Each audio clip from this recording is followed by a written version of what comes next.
Welcome to Acorn to Oak with Penny Quayle Pierce and co-host Matthew Donachie.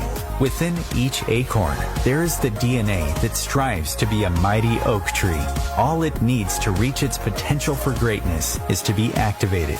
You are the acorn.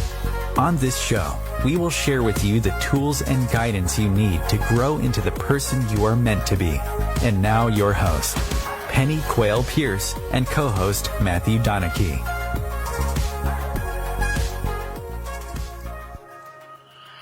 Good evening and welcome to tonight's show. It's really good. We've also got a colleague with us, Adam, who's going to be here with us this evening. So hopefully he's going to say hi right here, right now. Hello, good evening. So that's Adam, and obviously Matthew's here as well. So handing over to Matthew to say hello. Yeah, good afternoon, good evening, wherever you're listening to in the world. It's good to be back. Really looking forward to tonight's show. So that's great. Yeah, are we ready? 100% ready. So what we're talking about this evening, when I was actually looking at the copy to actually write for the show, was looking at that metaphor of your emotional bank account. You know, are you in the black or are you in the red? Much like a financial bank account, it's something, we make deposits into or withdrawals from. And, actions such as seeking first to understand, be kind, being making and keeping promises, being loyal to the absent friends increases the balance of trust. Obviously being unkind, breaking promises or gossiping about someone who is absent decreases or even bankrupts the trust in a relationship. So, this week, that's what we're going to be talking about and bringing in some real life scenarios of how we've managed to make decent deposits into our own emotional bank account, and also being in the lucky phase of being absolutely being able to make withdrawals from it when we need. So again, I'm just going to hand it over to the guys to have a little bit of a chat about this. Again, talking from your own experiences, how have you found your emotional bank account? Maybe talking to Adam first, because he's sitting there probably thinking, oh, what have I got to say? yeah, something like that. It's one that takes sort of real thought, really. Initially, when I first sort of started out, I was well in the red, and there was the bailiffs knocking on the door, so to speak. And I think it is really important that you do have to consider this. You do have to consider your emotions and where you're at with them, and what's going on, for you at that time. I think it's really difficult, isn't it, Adam? Really, it's and you feel like you've just been put on the spot right here, right now. So I'm sure you're probably making intense withdrawals from your emotional bank account right here, right now, because you're suddenly put on the spot, and it's like the withdrawals that we can only make withdrawals from an emotional bank account when it's in the black. We can't necessarily do it when it's already in the red. So unless you're actually investing some time to put healthy deposits into your emotional bank account, i.e. take, good self-care, taking care of your desires, i.e. are you actually living a life that you're comfortable with, or are you stressed stress plus, and finding that actually you don't feel like you've got many emotional resources. And it's usually when we're feeling, again, going back to being okay, which is overwhelmed and knackered. And knackered in the UK means just so tired you don't know where the energy is to take the next step. And when you're feeling that way, then you don't have much of a resource. So your bank account is not necessarily in the black and healthy. And therefore you feel that you can't make many withdrawals from it. And, when we are in that state, it's really important to realize that maybe we just need to take some time out. Maybe go for a nice walk in nature, maybe I know, Adam, you love fishing and you're a real fisherman, for want of another way of putting it. So, when you go fishing, you are depositing huge amounts of resources from being in nature and relaxing and doing a hobby that you enjoy. And just talk to me about fishing for a few minutes. It's one of those things that maybe I don't know much about. But it is, like you say, for getting out into nature, it gets you away from any worries or troubles that you may have. It just allows you to just chill out, recharge the batteries. For that, and in doing something you love, you're investing that time in yourself, and you've sort of emotionally you've got joy and this, that, the other coming up, and the excitement of when you catch a fish, and like you say, it's all sort of depositing and almost that sort of making memories type things, and ultimately it changes the balance, and you start to feel better about yourself because actually you're coming a little bit from the red into the black, because you are dedicating that time to just sit there and watch the world go by, look at the trees and the birds, whatever you decide to do while you're there. But for me it's about the peace of it and just doing something that I really love, and I think that's sort of the important thing. It's making time for the things you love. Yeah. And I know, obviously, you and Matthew are great friends. So Matthew also has that experience too, and maybe you want to expand on that a little bit. Yeah, I've got a really good story around it. Adam's obviously been a good friend for many years, and said to me, "Oh, why don't you come fishing, mate? It'd be really nice for you to come and sort of join the lads and that sort of thing." And I'd never really done fishing before. It just wasn't a hobby I had when I was younger. I was anything with a motor on, and I'm there. I was never really into sort of fishing and that sort of thing. And to be honest, never really understood where people got the joy for it, because again, it's just not been an interest of mine. The type of fishing we do is carp fishing. So the setup is you obviously get to the lake and you set your initial gear up.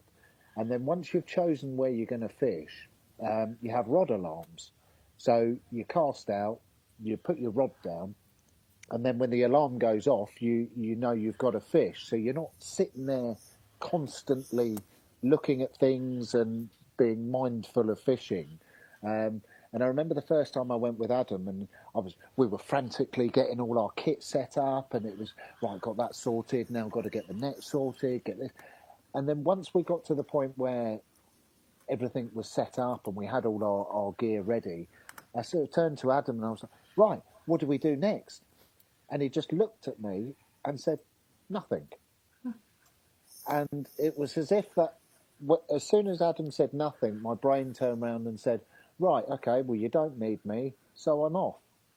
And I just got this huge sense of just calm and peace, because there was just nothing else to think about. We were there for 24 hours.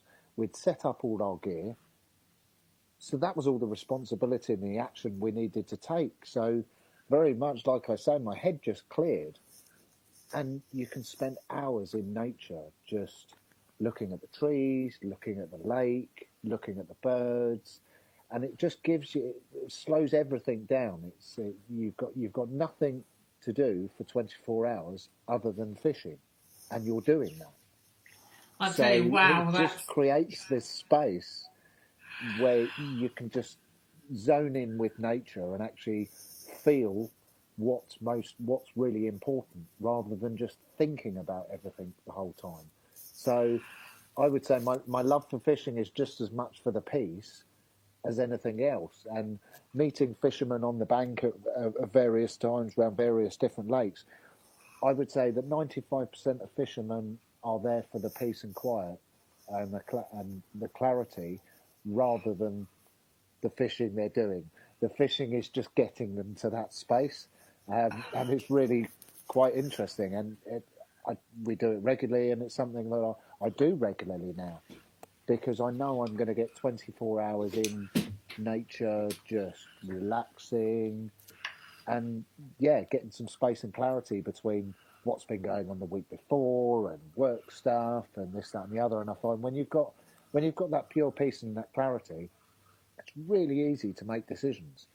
But when you're trying to do that in a work situation or a slightly more stressful situation, it's like there's so much going around your head. It's hard work. So I find we get many epiphanies when we're fishing around where we want to take the work that we do next, and perhaps you in a moment you just have some ideas. It's like downloading, and you want for a pen and a paper, because all of a sudden you've gained that clarity, and it's like, right, this is my next move. This is what I'm going to implement into my work next week. So, it's been amazing for me. So thank you to Adam for getting me into fishing. It sounds the main reason I go. absolutely wonderful. Maybe I should come out with you guys, mind you. I Yeah, don't you're think... more than welcome. As long as I don't bring Hector. Oh, well, he would love it as well. And one of the interesting things as well is the mindset of the fisherman. Adam and I often say, oh, we're going camping this weekend. And someone says, well, why are you taking all your fishing gear? And it's like, well, until I catch, I'm not fishing. So we say we're going camping, because then there's no letdown. The amount of fishermen that you see them sitting on the bank, just, oh, you had a good session? Oh, well, it's been all right, but I haven't caught anything. So we say, well, we're going camping, and the moment we catch a fish, well, we're fishing. So there's no disappointment. If nothing else, you're going camping with your mate, you're going to get some peace and quiet, and hey-ho, you might catch some fish. So, Marvellous. but I think it really helps you recharge. Where we were talking about the emotional bank account, this is what it is. It's about get out into nature, allow those worries and everything to just seep away almost. And it's, gaining that clarity and bringing that joy in and filling it with the peace and the quiet and the clarity, and filling up your emotional well. I think the more joy and peace you have, the more you're going to attract. So I think for me, I'm very, very lucky. I live in a beautiful part of the world, in the New Forest. And for me, it was taking the dogs for a walk, Poppy and Jake's for a walk, and just, hitting nature. And as you said, very much, walking through the forest, any creature, from deers to bunny rabbits to squirrels to all sorts of different things would be around, and just walking and having that, for me, obviously the pace and the walking would clear your mind. And it was just, again, seeing those vistas and that, the beautiful heather, and in the New Forest we have wild ponies and goats and donkeys all over the place. So it's just fantastic to be in nature again, and I think nature is one of the ways that we can definitely make huge deposits into our emotional bank account, which can sustain us when we're feeling stressed or in hurry worry. If you work for corporations, or if you're working for yourself, or whatever work you're doing, it just allows you to have more balance and be more authentically yourself, and gives you those resources. And it's when we feel that we lack resources that this is when we go into feeling fine, which is I can't say the first word, but it's a rude word. Insecure, neurotic, and emotional. Word. So it's the F word, yeah. So it's the F word: insecure, neurotic, and emotional. And it's very much a case of, if you're feeling fine, whenever you ask someone, how are you? And they turn around and they say fine, it's usually through gritted teeth and going, fine, I'm fine. And they're completely and utterly stressed out. And you understand that people sometimes will be fine for 20 or 30 years, and you realize that it's not necessarily a good state to be in. And one of the myths that we tell ourselves is, if you think enough positive thoughts, you will attract success. But that's not the truth. The reality is that each new level of success requires you to change your unconscious core beliefs, and this takes a very specific approach. And if we don't start actually putting good deposits in our emotional bank account, that's when things go pear-shaped. And it's really not a good scenario to be in. And so, fishing sounds great to me, and I'm going to see if I can find one of my dad's old rods and come out with you at some stage. But also, there's many different things. We're not saying that everybody has to suddenly become a fisherman or take long walks in forests.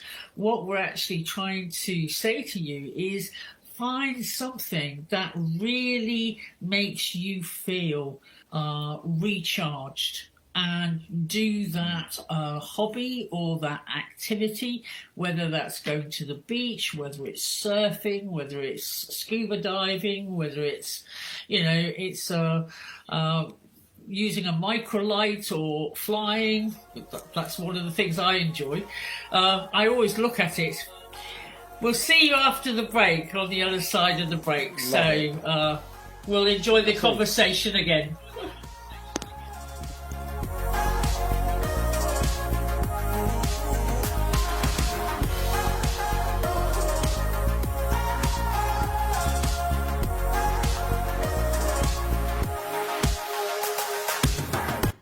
Your conscious connection to a more mindful world. Om Times Radio. IOM FM. Om Times Magazine is one of the leading online content providers of positivity, wellness, and personal empowerment. A philanthropic organization, their net proceeds are funneled to support worldwide charity initiatives via Humanity Healing International. Through their commitment to creating community and providing conscious content, they aspire to uplift humanity on a global scale. Om Times, co-creating a more conscious lifestyle. I'm Kathy Williams, host of Sexy Mom Abundant Life radio show on Thursdays at 5 p.m. Eastern, 2 p.m. Pacific. On the show, we explore living abundantly in every area of your life. Ways to let go of limiting patterns and beliefs, and to step into the flow of creativity and possibility, knowing you are supported by the universe. We are talking about your life. Ever wonder, is this as good as it gets? No, it could be so much better. At Acorn to Oak, we know you are seeking more happiness, joy, unconditional love, financial freedom, passion, and purpose. Find your unique mojo and live an extraordinary life. Want to know more? Contact us at our website, acorntooak.org.uk. 1 in 3 adults has prediabetes. 1 in 3. That means it could be you, your football buddy, your football buddy, or you, your best man, your worst man, you, your dog walker, your cat jogger. While 1 in 3 adults has prediabetes, with early diagnosis, prediabetes can be reversed. Take the risk test at doihaveprediabetes.org. Brought to you by the Ad Council and its Prediabetes Awareness Partners.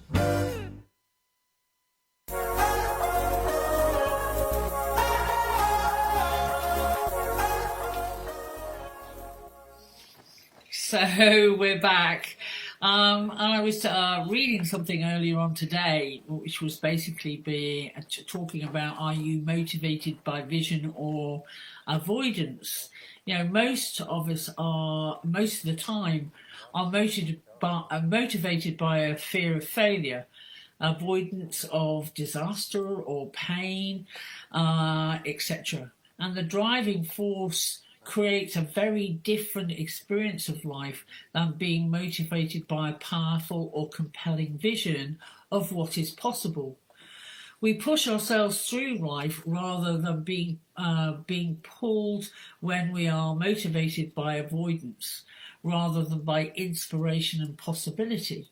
And this is very much, you know, when we are motivated by avoidance of pain, this is when we're keeping our emotional bank account in the red, rather than, you know, looking at being motivated by a vision which inspires us, which actually brings more deposits in rather than withdrawals.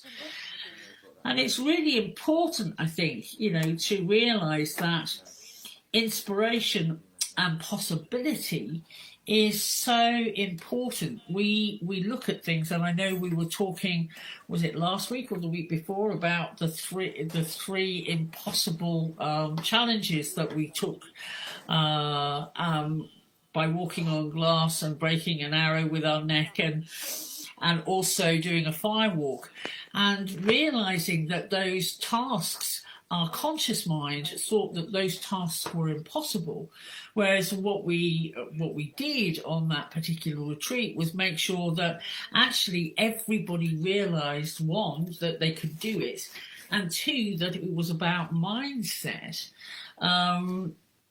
That our conscious minds thought that it was impossible, but what we did was actually break those limiting beliefs and realizing that actually we could all do it with ease and grace.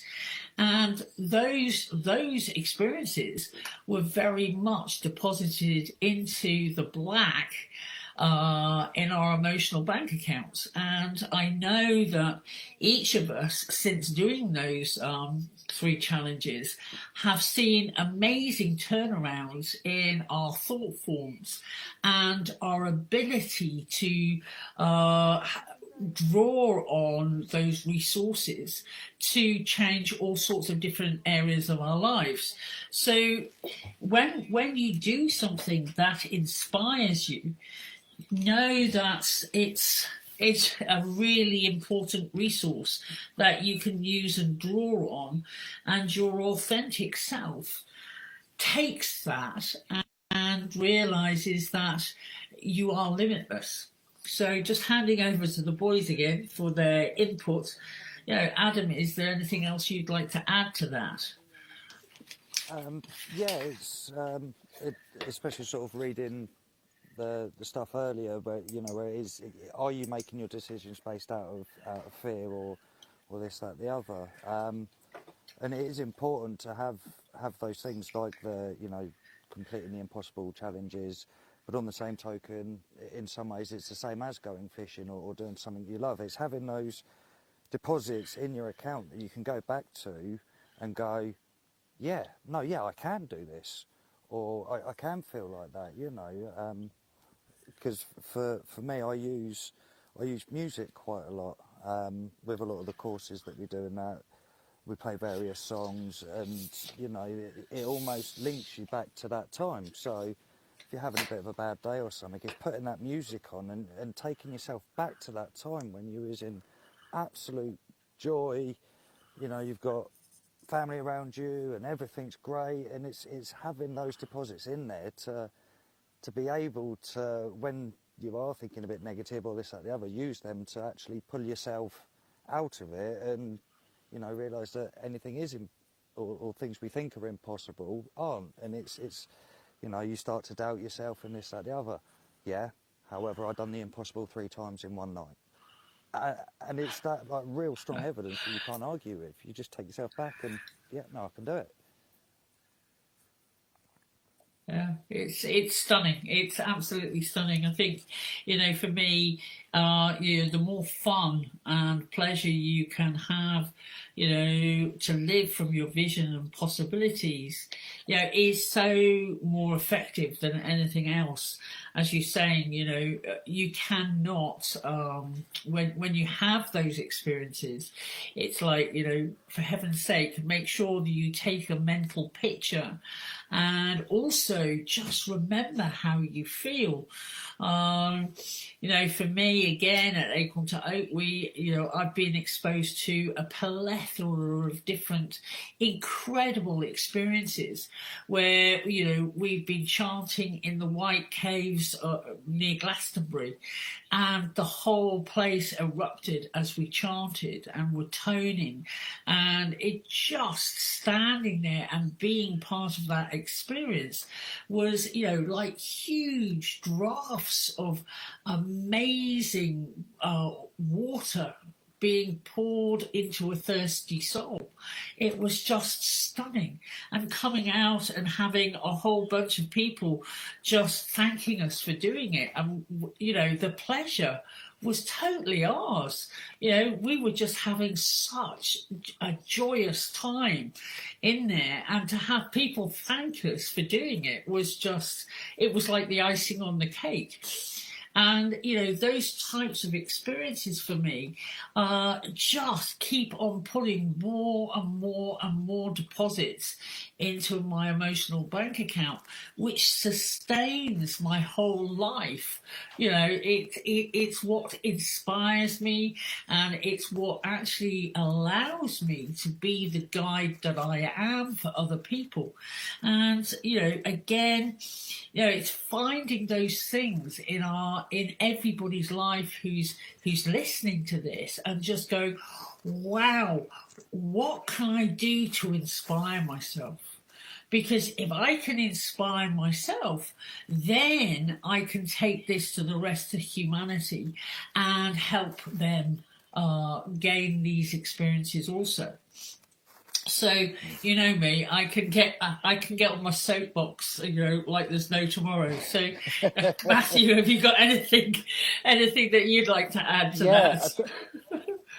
Yeah, I think when I started, obviously when I read the copy for the show, I did some reflection, and I use reflective practice a lot in my life, and it's really good for the process is what was good about a situation, what was not so good about a situation, what would you do differently next time, and what's the lesson and learning. And it just really helps you look into any part of your life or any situation that's going on and gain that clarity for yourself. And I think what I did when I was reflecting is it's going back to the childhood innocence when your imagination could run wild, and you didn't have the emotional baggage that you have as an adult. It is that purity almost. You're either ecstatically happy and in your imagination and passions running wild, or perhaps you're in fear, which is generally when children cry, whether they may be hungry, or so you're either one or the other. But as you grow older, you get told certain things, and we have certain goals and things that we would like to achieve, and sometimes they don't always necessarily work out. And it's every time something like that does happen in your life. So it could be early childhood, it could even be working your way through school, you're working out what you would like to be, and generally you're not thinking about what you would love to be, you're thinking about what's realistic for you right here, right now.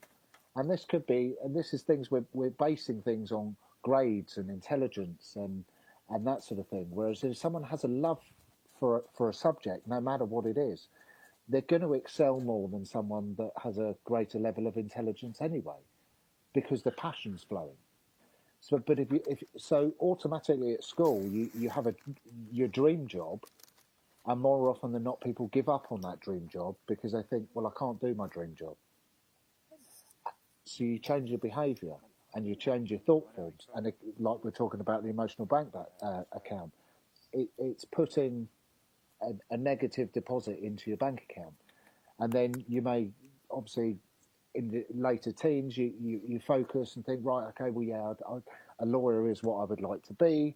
So then you spend years and years at uni studying, and for a lot of people I knew that went to uni, they had dreams of the £100,000 job at the end of it, and it just didn't work out like that. So now this is a second dream. Their secondary dream hasn't worked out how they'd like. So there's another deposit of my dreams won't work out. And again, every little situation that happens in our life, we either respond positively or negatively. And when you really start digging in, you realise just how many negative sort of affirmations we have. Some are of our own. That's what we perceive to be true within our own lives, and other things can be what other people have told us, like parents, teachers, that sort of thing. So it's really choosing a subject and looking into it. What I've been doing at the moment is finances. So again, when you choose to work on something specifically, it's like the universe will take the opportunity and give you every bit of evidence you need to work through it. And some people see these as negative experiences. Oh, well, I'm getting shown this in my life. Well, it's for a reason, and it may not mean that you're doing that behaviour, but it's just to show you and give you some information to allow you to grow. So where I've been working on finances, it's some of the thought forms and the affirmations I would tell myself around money go back to childhood. And it could be around everyone around you has a lot of money and a lot of wealth. So there's part of you that just says, well, I know I'm going to be rich when I'm older. But then you can also have a contradicting one where you've had a negative experience around money that will tell you that, well, no, everybody else has got money, but I've never had it. So it's real interesting when you look into it, just how many negative deposits we can make, just because, let's all be real honest and get real here. We're not living in an ideal world. I've never met a perfect person that's turned around and said, I've had the perfect life.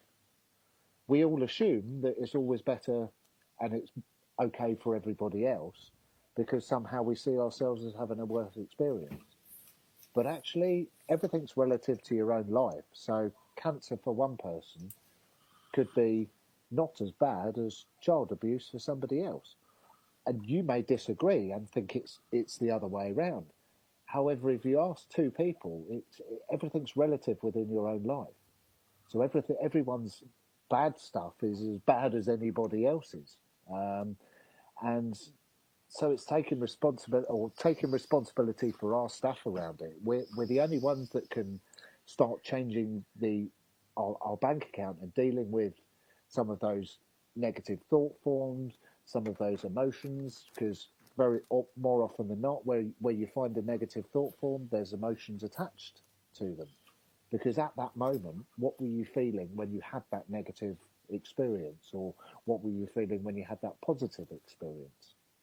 So it's delving in and looking, and we're very lucky that we use Breath for Life breath work, which helps clear out the emotional stuff very, very quickly. And I've had a lot of clients come back and say, "God, stuff is really, really coming up at the moment," and it's that when you take responsibility for your stuff or to change something, rather than just think, "Oh well, I'll just get on and something will happen and then that'll make me feel better and I'll be able to cope," and it's saying, "No, come on, let's get real in the moment. Something has to change," and very much like we are as a global race at the moment, climate change. There's serious issues which we have to address now. Otherwise, future generations are going to have a lot harder time. And it's about taking that responsibility and doing your work and owning your shadows and flipping it. Everything can be flipped around, and it usually starts in the mind. And so my best advice would be pick a certain subject and delve in, but be real honest with yourself around something. We're very empathetic at Acorn to Oak, but it's just as important to be firm as it is to be fair.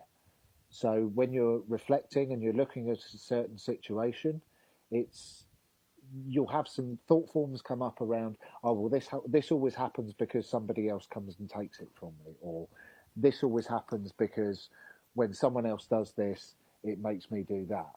And it's looking into that and going, there's a situation that's coming up which keeps coming up for you. So there's something you need to learn here. And it's not about the other person. It's about you. And it's taking the responsibility and saying, well, right here, right now, I can't see why that keeps happening to me. However, I'm going to look into it and review it. So, and it's not about beating yourself up, but it's about being realistic. So sympathy is not, I try as little as possible to be sympathetic, because when you're being sympathetic with a person, you're actually taking away their power. You're assuming that they're weak and there's something you can do for them. Now, obviously, if you see someone fall over in the street, you're not just going to leave them to it. Ignore them. Yeah, we'll carry this on after the break. So, yeah, look forward to speaking to you after the break.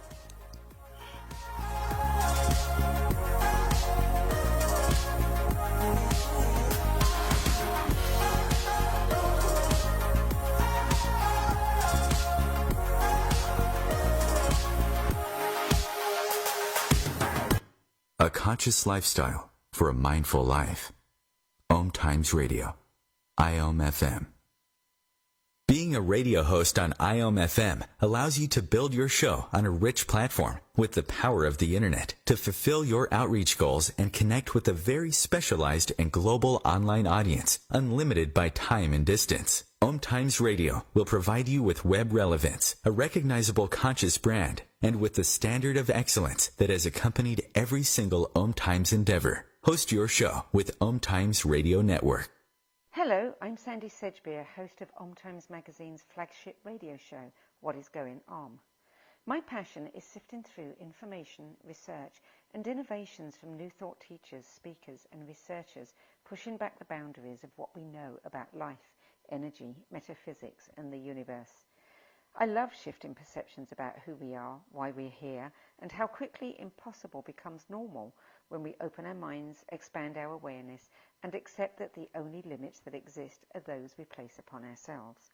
So if you're the kind of forward-thinking, eager investigator of what lies beyond the current reality that most perceive, why not make a date to come play with me in the field of possibilities at 4 p.m. Pacific Time, 7 p.m. Eastern Time every Thursday, and together we can discover what's really going on. We are talking about your life. Ever wonder, is this as good as it gets? No, it could be so much better. At Acorn to Oak, we know you are seeking more happiness, joy, unconditional love, financial freedom, passion, and purpose. Find your unique mojo and live an extraordinary life. Want to know more? Contact us at our website, acorntooak.org.uk. Long ago, you wouldn't think of galloping on a horse while doing calligraphy, and you wouldn't have attempted to ride your bike while typing a letter. Yet you think you can safely operate a multi-ton vehicle while texting? Behind the wheel is no place to multitask. If you want to BRB, drive now and text later. Lives depend on it. Visit StopTextStopWrecks.org, a message brought to you by the National Highway Traffic Safety Administration, Project Yellow Light, Noise, and the Ad Council.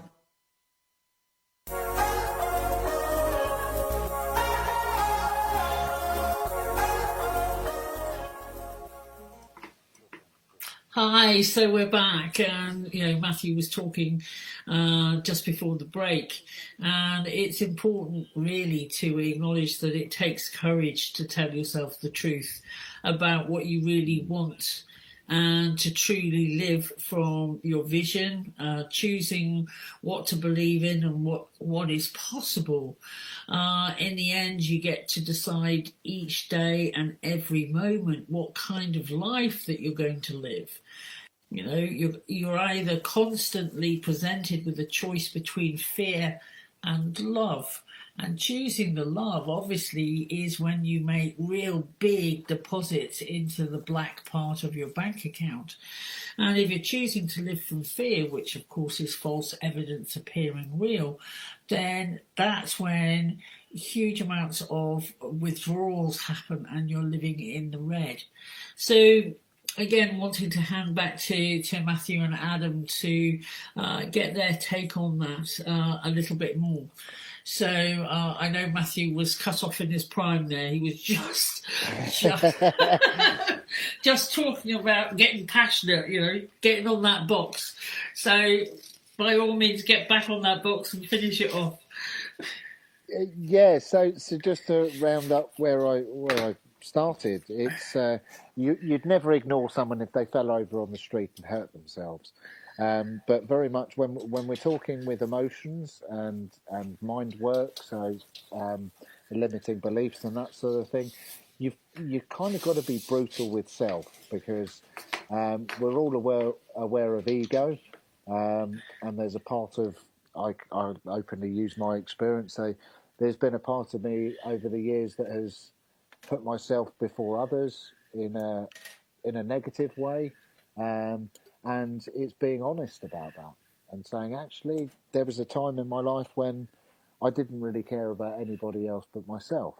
And that can be a huge thing that a lot of people are going through, because life can sometimes feel personal.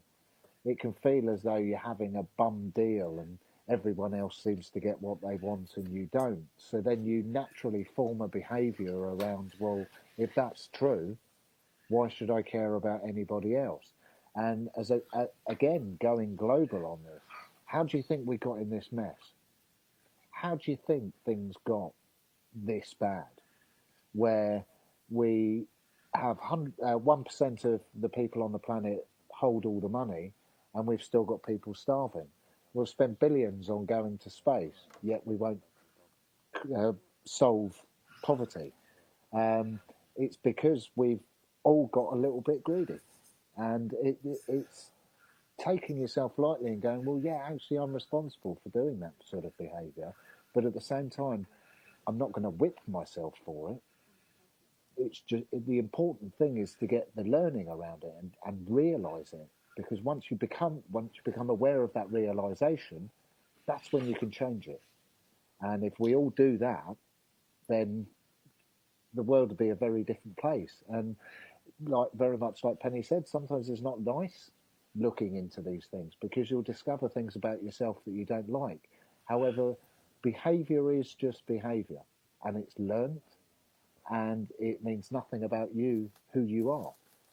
We're all very genuine, caring people at heart. However, some of our behaviours are, quite frankly, outrageous. And it's one thing that helps doing the work that I do. A lot of people look at people with bad behaviours and just go, oh, well, they were just born bad, or they make that person wrong.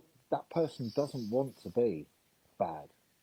They're no different from who you are, but they've had a different experience that's led them to do some seriously outrageous behaviour.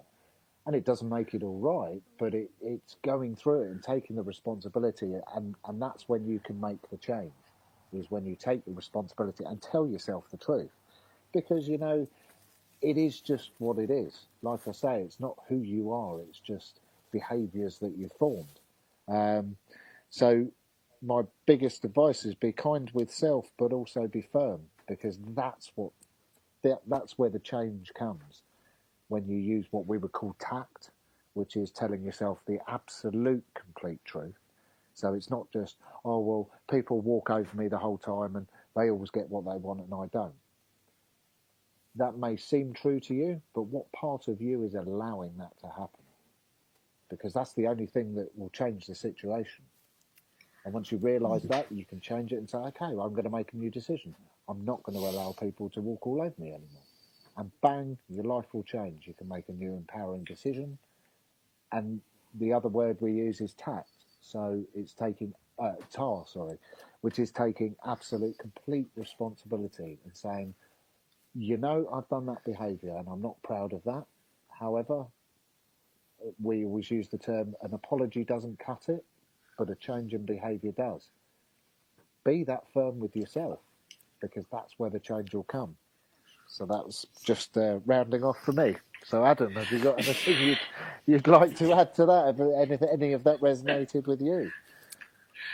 Yeah, I mean, I think there's sort of lots of good bits in there, from, you know, thinking about what you tell yourself, you know, the positive and the negative and that sort of things, you know, what deposits we're making. And it's sort of, it got me thinking, and it's just like, well, you can almost look at it as a set of scales, you know, whether it's a thought or an emotion or an experience. It's like, right, okay, so how many good experiences have I got and how many bad have I got? But then, you know, very much with you talking about sort of some of the work that we do using Breath for Life and other stuff, and when you do start to use the tools of tact and tar and that sort of thing, and you know, personally for me, it's something I've seen right the way through. It's, you know, all these bad behaviours, all these bad things, all these bad situations, they've happened for a reason. There's been that something that you need to see and you need to learn to be able to move forward. So you may have done some real bad behaviour and you're not proud of yourself and this, that, the other.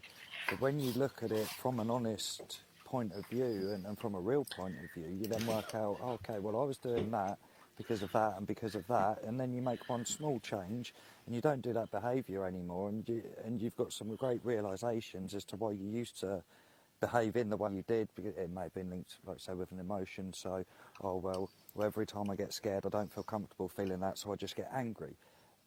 But you wouldn't know that unless you'd done that behaviour to then actually notice a pattern when taking an honest look at self, to go, right, so what is that all about?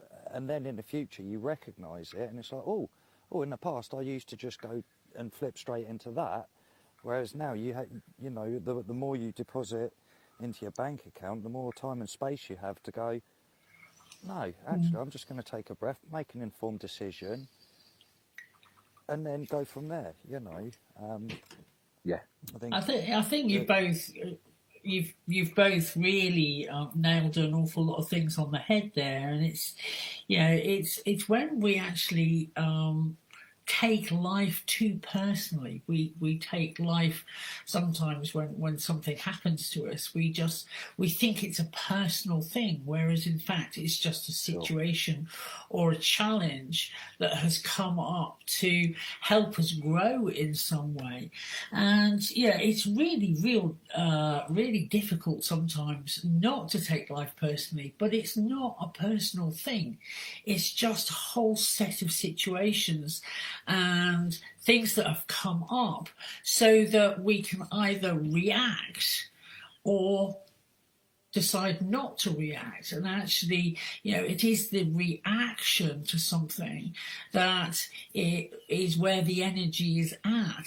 And, we sometimes react and go into, self-deprivation, and therefore limiting the resources that we allow ourselves to have at that time. And, when a problem comes up, there is always a solution. always a solution. It's just we may not have the deposits in the emotional bank account to help us gain the clarity that we need in order. Who do I want to be? How do I want to be in the world? And if you get stuck, just imagining to yourself, if I had a magic wand, what would I create? What could I create in my life? And in doing that type of inner work, you are depositing into the black part of your bank account, because you're beginning to invest in self. You're beginning to start to look at the width and the height and the breadth of who you are in totality. And therefore you're aligning yourself with your authentic self, your higher self. And if you, again, another great question, if you had no limits to time and money, what would you create? What would you like to look at? If you're thinking of different areas in your life, including romance and friends, family, money, career, contributions, spirituality, personal growth, health, fun, recreation, possessions, toys, because we all like our toys, and I'm on a radio show with two boys, so they like their toys. And they're obviously fishing rods. And environment, etc. What is it that what areas can you really start putting great deposits into your bank account around? And, for me, you've heard me,